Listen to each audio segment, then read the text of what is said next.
Good afternoon. You're watching Lunchtime News on MTV Sports. I'm Punshani Edrisingha. Let's start off with a look at your headlines.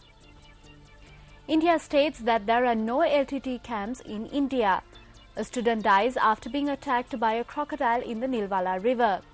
A Labour officer who obtained a bribe of 100,000 arrested. Under the stories in detail now, India's Minister of Home Affairs states that there are no LTT camps in Tamil Nadu or elsewhere in India. PTI News Service reported that the minister made this statement at a media briefing in New Delhi, rejecting the allegations appearing in Sri Lankan media reports that there were 3 LTTE camps in the Tamil Nadu. The minister stated that it is a completely baseless allegation. PTI News Agency revealed that the Tamil Nadu government too had rejected the media reports.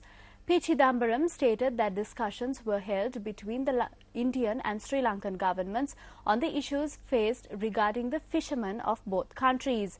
Indian Minister of Home Affairs stated that he hopes they would be able to find a solution to this issue. In other local news, a student was killed this morning after being attacked by a crocodile in the Nilwala River. According to the police media spokesperson SP Ajit Rohana, the student was attacked by the crocodile when she went to the river to wash her face. The student was attacked in the Malimbada North area in Akurasa.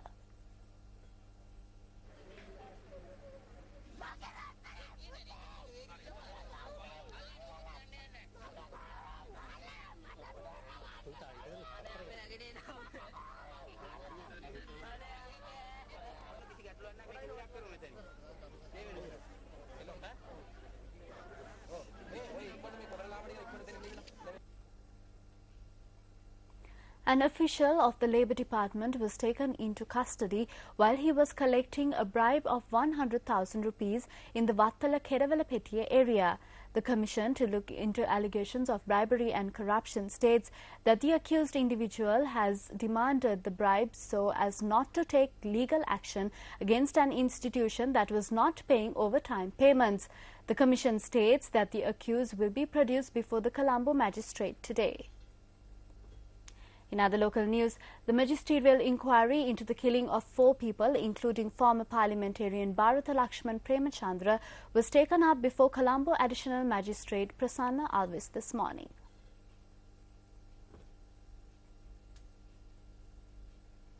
On the last day of the inquiry, the Criminal Investigation Department was notified to inform court as to the whereabouts of parliamentarian Duminda Silva, who has been named as a suspect. The only representative of the CID present in court today was Chief Inspector Meryl Ranjit, and he was not to be found when the inquiry was being held. As a result of this, the additional magistrate postponed the inquiry to the 17th of this month. Meryl Ranjit, who turned up later in court, said that he was in another location as he was informed that the inquiry would be taken up later in the day. The magistrate has said that the inquiry cannot be taken up again today and postponed it for the 17th. He notified the CID to be present in court on that day. A male and a female have been killed in a road accident on the Gaul-Akurasa main road last night. The police stated that the accident had occurred when 2 motorbikes collided with a van. Area residents who were angered by the accident had set fire to the van at around 9 last night. According to our correspondent, vehicular traffic along the Gaul-Akurasa road had been disrupted from some time as a result of the fire. The van had been completely destroyed in the fire. The army had been called in to disperse the crowd that had gathered in the area. The victims are 23-year-old Irosh Chaturanga of Pilana, Angkok Kavala, and 45-year-old D.D. Malini of Pilana, Anguluganga. A child who sustained injuries in the accident has been admitted to the Karapiti Teaching Hospital. Police stated that the driver of the van has been taken into custody while the Haburaduwa police are conducting further investigations into the incident. Member of the British Parliament, Lord Nesby, toured the Jaffna Peninsula yesterday. Our correspondent stated that during his visit, Lord Nesby held discussions with the Jaffna District Secretary and the Archbishop of Jaffna. Jaffna District Secretary Imelda Sugumar stated that the aim of the visit of Lord Nesby was to find out for himself the current situation in Jaffna. She stated that attention was focused on various issues such as development of the district, the health situation, resettlement and demining activities during the discussion with Lord Nesby at the Jaffna District Secretariat. The member of the British Parliament had stated during the discussion that Jaffna district will achieve a high level of development within the next 2 years. Meanwhile, our correspondent stated that Lord Nesby also held discussions with the Archbishop of Jaffna, Thomas Sandranayagam. A new act has been passed to control public hazards in the Western Province. Director of Western Province Health Services, Dr. Amal Harsha De Silva, stated that according to the new act, individuals maintaining premises conducive for the breeding of mosquitoes and exposing the public to various other hazards will be fined 2,500 rupees. If the accused individual does not act to remove the identified hazards, then legal action will be taken against them, which could result in a fine of up to 50,000 rupees.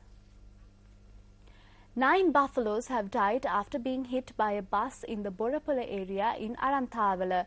Police media spokesperson SP Ajit Rohan stated that a bus travelling from Ampara towards Colombo had knocked down a herd of buffaloes. Another 2 buffaloes had been injured in the accident. The police have arrested the driver of the bus and have also seized the bus. Further investigations are being conducted into the incident.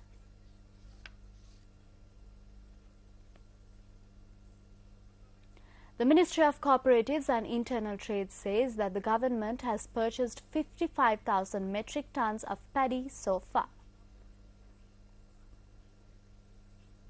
Secretary to the Ministry of Cooperatives and Internal Trade, Sunil Sirisena, said that facilities have been provided to store 27,000 metric tons of paddy in the Polonnaru district.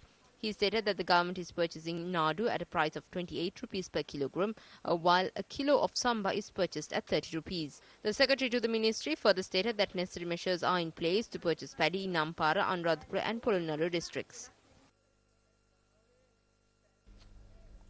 The sluice gates of the Kiramakakiri Orbiter Reservoir has been opened to the heavy rains experienced in the area.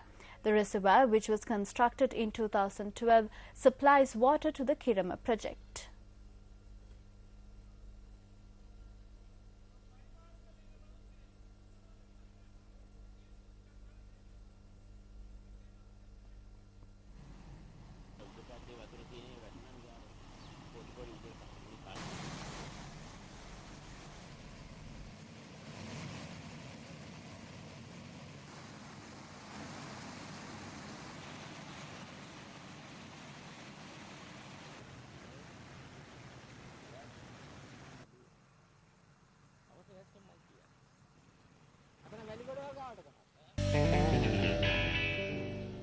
In some cricket news now, Sri Lanka were all out for 275 in their first innings in the second and final test against England.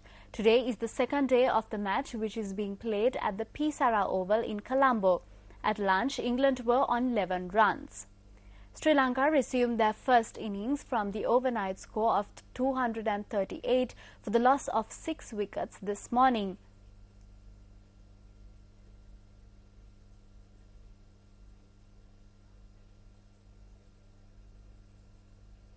Angelo Matthews and Suraj Randev were the overnight batsmen.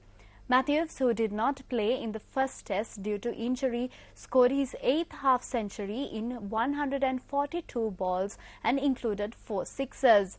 The partnership of 31 was broken when Randev was dismissed for 12 runs. Angelo Matthews was out next, caught by Andrew Strauss off a Graham Swan delivery. Ranganahera didn't last long and was out for 2 runs. The last 4 wickets fell out just 37 runs and Sri Lanka were bundled out for 275.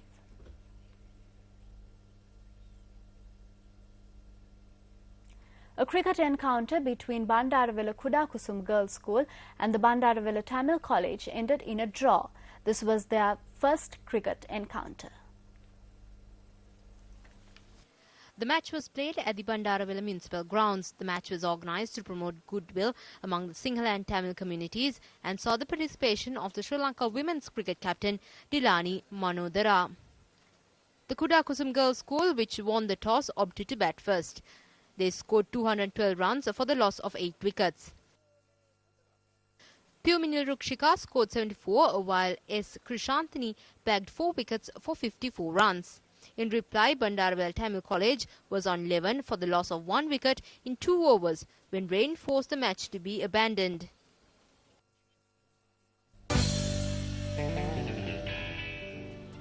Thank you so much for watching our lunchtime news today. If you did miss out on any of the stories, do log into our website www.newsfirst.lk. Have a nice day.